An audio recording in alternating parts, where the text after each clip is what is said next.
क्या तुम जानते हो कि जब हम कृष्ण की 16,108 रानियों की बात सुनते हैं तो हमारे मन में पहला सवाल ये आता है, ये तो विलासिता है ना? लेकिन नहीं, प्रिय मित्र, ये धर्म का सबसे महान कार्य था। एक ऐसी कहानी जो हमारे धर्म ग्रंथों में छिपी है, लेकिन बहुत कम लोग समझते हैं। मैं तुम्हें बताऊं उस रात की जब कृष्ण ने नरकासुर को मारा। ये कोई साधारण राक्षस नहीं था। नरकासुर को देवता भी डरते थे। उसके पास 16,000 से भी ज्यादा कन्याएं बंदी थीं। हाँ, 16,000 निर्दोष स्त्रियां जिन्हें उसने बलपूर्वक रखा था। उनका न कोई घर था, न परिवार, न समाज में स्थान। जब कृष्ण ने नरकासुर को मारा तो वो एक विशाल समस्या के साथ खड़े हो गए। ये 16,000 स्त्रियां कहाँ जाएंगी? उस समय का समाज इन्हें क्या कहलवाएगा? हर समाज में एक नियम है। एक स्त्री जो विधवा हो या जिसने दूसरे के घर में समय बिताया हो, उसे पुनः विवाह करना मुश्किल होता है। तो कृष्ण ने क्या किया? उन्होंने सबको विवाह का प्रस्ताव दिया। लेकिन ये कोई आधुनिक विवाह नहीं था, जहाँ एक पति एक पत्नी के साथ ही घर बनाता है। नहीं, कृष्ण ने एक धर्म संगत निर्णय लिया।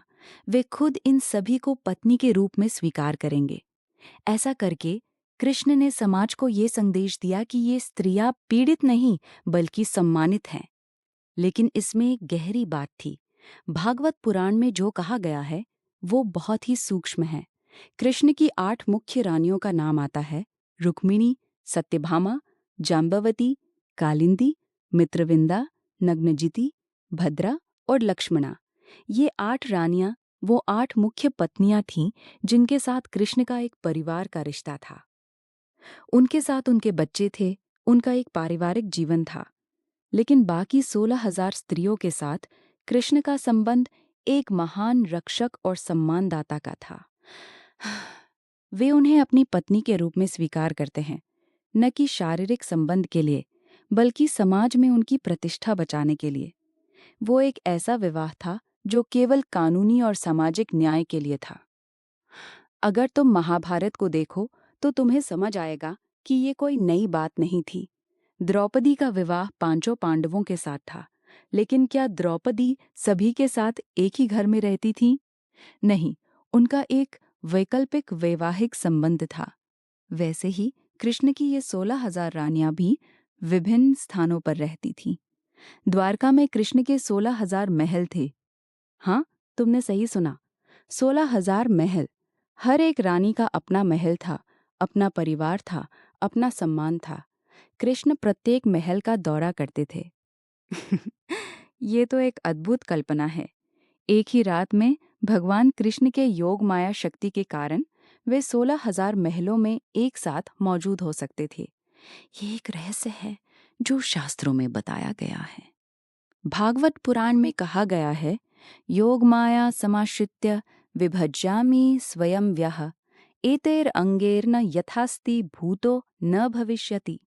इसका मतलब ये है कि कृष्ण योग माया के माध्यम से अपने आप को विभाजित कर सकते थे।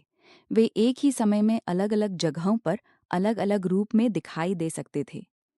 ये कोई जादू नहीं था, ये एक दिव्य शक्ति थी।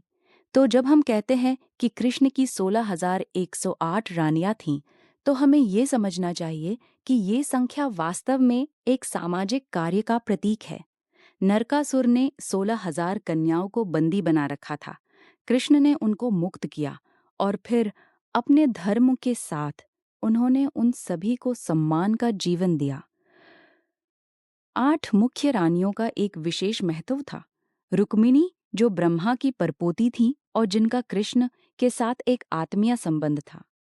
रुक्मिणी वो थीं जिन्होंने कृष्ण को एक पत्र लिखा था, अपने हृदय की पीड़ा बताई थी और कृष्ण ने उन्हें अपहरित कर विवाह किया था। ये एक प्रेम विवाह था। सत्यभामा, जो नरकासुर की पत्नी थी? नहीं, ऐसा नहीं था। सत्यभामा तारकमय नाम की एक राजकुमारी थी जिनका विवाह कृष्ण से हुआ था। वो कृष्ण की सबसे प्रिय रानियों में से एक थी। कुछ कथाओं में कहा जाता है कि सत्यभामा को कृष्ण का सबसे अधिक स्नेह था। जाम्बवती, जाम्बवान की बेटी। हाँ, उसी जाम्बवान की, जो रामायण में हनुमान का साथी था। जाम्बुवती का विवाह कृष्ण के साथ एक राजनीतिक गठजोड़ भी था और एक प्रेम विवाह भी। लेकिन जो सबसे महत्वपूर्ण बात है वो ये है कि कृष्ण ने अपनी इन रानियों को कभी भी एक दूसरे से ईर्ष्या या द्वेष नहीं रखने दिया। भागवत पुराण में कहा गया है कि सभी रानियां कृष्ण को समान रूप से प्रेम करती थीं और कृष्ण उन सभी को समान प्रेम देते थे। ये एक अद्भुत मनोवैज्ञानिक और आध्यात्मिक संतुलन था। अब आधुनिक समय में जब हम इस कथा को सुनते हैं तो हमारे मन में बहुत सारे सवाल आते हैं। क्या ये सच है? क्या कृष्ण के पास वाकई 16,000 रानियां थीं? हमें ये समझना चाहिए कि शास्त्र न तो इतिहास हैं, न पूरी तरह से काल्पनिक कथाएं। वे एक आध्यात्मिक संदेश देती हैं। 16,108 रानियों की कथा हमें ये सिखाती है कि एक महान नायक अपनी शक्ति का उपयोग न्याय के लिए करता है। नरकासुर को मारना आवश्यक था, लेकिन उससे भी अधिक आवश्यक था उन बंदी स्त्रियों को गरिमा और सम्मान के साथ समाज में वापस लाना। ये वही संदेश है जो आज हमें सुनना चाहिए। हमारे समाज में आज भी ऐसी महिलाएं हैं जो विभिन्न कारणों से सामाजिक रूप से वंचित हैं। उन्हें न्याय चाहिए, न दया। उन्हें सम्मान चाहिए और हम सभी को अपनी अपनी जगह पर कृष्ण की तरह ही ये कर्तव्य निभाना चाहिए। कृष्ण की 16,108 रानियां केवल एक संख्या नहीं है, वो एक सामाजिक क्रांति का प्रतीक है। एक ऐसी क्रांति जहां एक पुरुष, भगवान पुरुष, ने अपनी शक्ति और दायित्व का उपयोग करके हजारों निर्दोष स्त्रियों को नया जीवन, नया सम्मान, नई आशा दी। और ये कोई ऐतिहासिक तथ्य नहीं है जिसे तुम किसी किताब में खोज सकते हो। ये एक आध्यात्मिक सत्य है जो हमारे धर्म ग्रंथों में गहराई से छिपा है। यही तो है सनातन धर्म की महानता। ये न केवल देवताओं और राक्षसों की कथाएं सुनाता है, बल्कि हमें एक बेहतर समाज बनाने का संदेश भी देता है।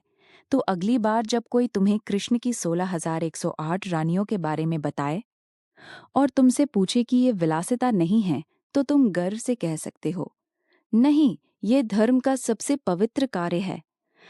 हाँ, ये सनातन धर्म की ताकत है कि वो हर कहानी में एक गहरा संदेश छिपाता है, और अगर हम उस संदेश को समझते हैं तो हमारा जीवन बदल जाता है। लेकिन अगर तुम चाहते हो कि तुम्हारी सभी शंकाएं पूरी तरह से समाप्त हो जाएं, तो अगले एपिसोड को देखना मत भूलना, क्योंकि अगली बार मैं तुम्हें बताऊं एक ऐसी कथा जो हजारों सालों से चली आ रही है। हनुमान जी की मृत्यु क्यों नहीं हुई? वो आज भी पृथ्वी पर हैं। ये सिर्फ एक कहानी नहीं, ये शास्त्रों का प्रमाण है। गंधमादन पर्वत पर 8 चिरंजीवियों में से हनुमान जी आज भी मौजूद है। तो चैनल को सब्सक्राइब करो और बेल आइकन दबा दो ताकि अगला रहस्य तुम्हारे पास पहले पहुंचे। मैं हूं कथावाचक, तुम्हारा सनातन गाथा का साथी। तिस ड्रीम्स पर हर रविवार एक नया रहस्य, एक नई कहानी। अब विदा, नमस्कार।